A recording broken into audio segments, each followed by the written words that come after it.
আসসালামু আলাইকুম। আজকে আমি দেখাবো যে কিভাবে ইজিপিতে টিডিএস বা টেন্ডার ডাটা শিট বের করতে হয়।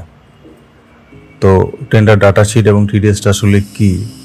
এটা হচ্ছে এখানে উল্লেখ থাকে যে টেন্ডারের লিকুইড মানি কত থাকবে এবং কি কি ডকুমেন্ট প্রয়োজন পড়ে, এভরিথিং আর কি সব কিছু উল্লেখ থাকে টিডিএস এর মধ্যে।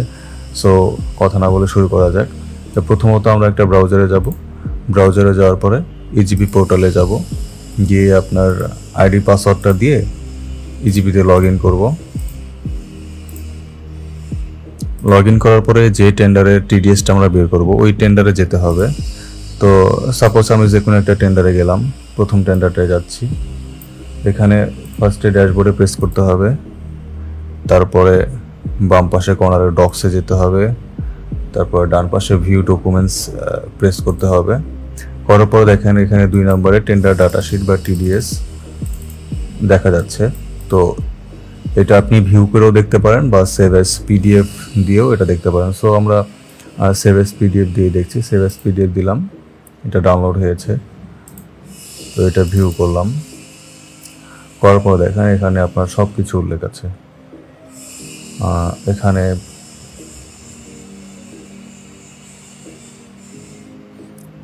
দেখেন লিকুইড মানি 7 লাখ টাকা এখানে উল্লেখ করা আছে এবং কি কি ডকুমেন্ট চেয়েছে এখানে A to Z উল্লেখ করা আছে। Trade licence, tin, VAT registration certificate, ABC certificate, PWD certificate চেয়েছে এবং লিকুইড অ্যাসেটের যে ব্যাংক গ্যারান্টির যে অ্যাপ্লিকেশনটা ওইটা চেয়েছে, এক্সপিরিয়েন্স সার্টিফিকেট চেয়েছে।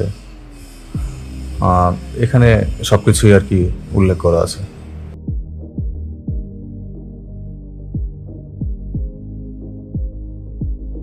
সো এই ছিল ইজিপি রিলেটেড যে কোনো ভিডিও আপনারা পেতে চাইলে আমাদের চ্যানেলটি সাবস্ক্রাইব করে বেল বাটনে প্রেস করে রাখুন।